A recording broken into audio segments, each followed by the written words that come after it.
Anda kembali bergabung bersama kami di Patroli.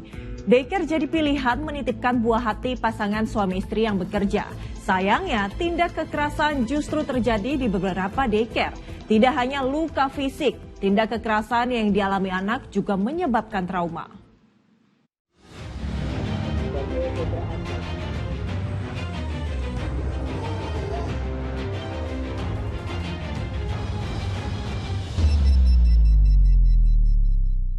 Tapi nyatanya Pak, kami melihat sendiri anak kami diikat, anak kami telanjang.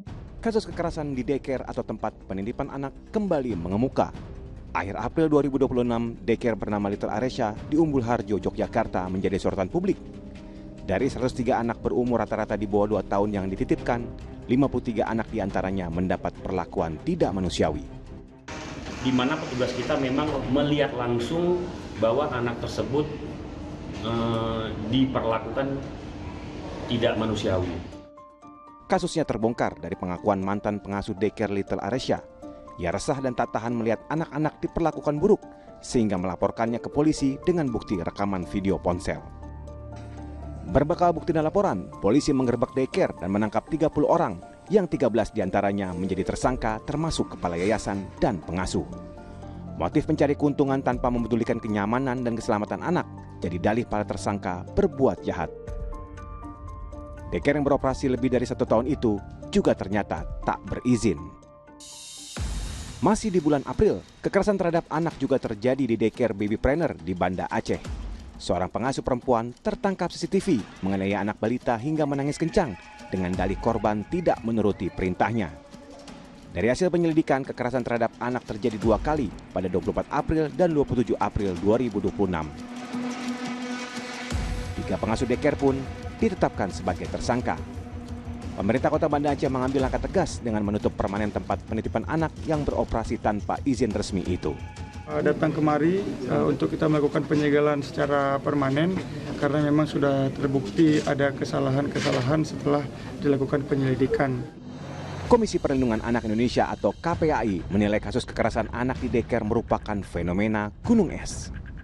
Dari kurun waktu 2024 sampai 2026 ini memang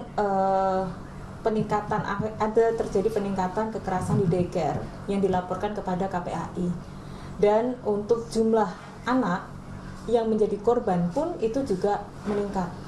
Nah, terutama di tahun 2026 ini sudah ada 2 kasus yang ditangani oleh KPAI.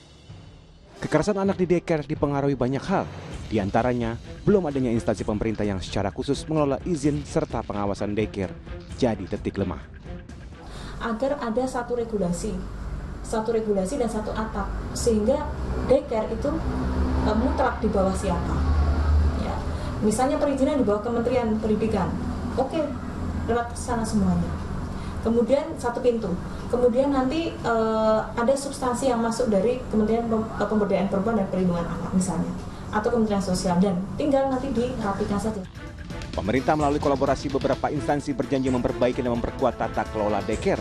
Di provinsi maupun kabupaten kota yang memiliki daycare, kemudian akan distandarisasi, maka yang kami miliki standarisasi TARA namanya. Ada 7 persyaratan tentang legalitas, tentang SDM, sarana prasarana, salah satunya harus ada CCTV yang bisa diakses langsung oleh orang tua.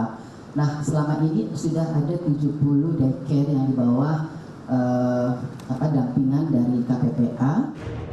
Di era modern, tempat penitipan anak menjadi kebutuhan masyarakat dari berbagai kalangan. Komisi Perlindungan Anak Indonesia memiliki beberapa tips memilih daycare yang layak. Di antaranya, daycare harus mengantongi izin resmi dari pemerintah dan para pengasuhnya memiliki sertifikasi. Jangan mudah tergiur dan percaya pada daycare dengan biaya mahal serta fasilitas mewah saja. Lalu pastikan daycare memberikan akses terhadap orang tua untuk memantau langsung kondisi anak melalui teknologi seperti CCTV. Tim MTech Media melaporkan.